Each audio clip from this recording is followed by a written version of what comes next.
হরে ও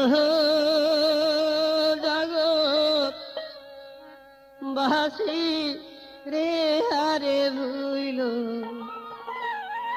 না কেউ, ভুইল না মায়ের।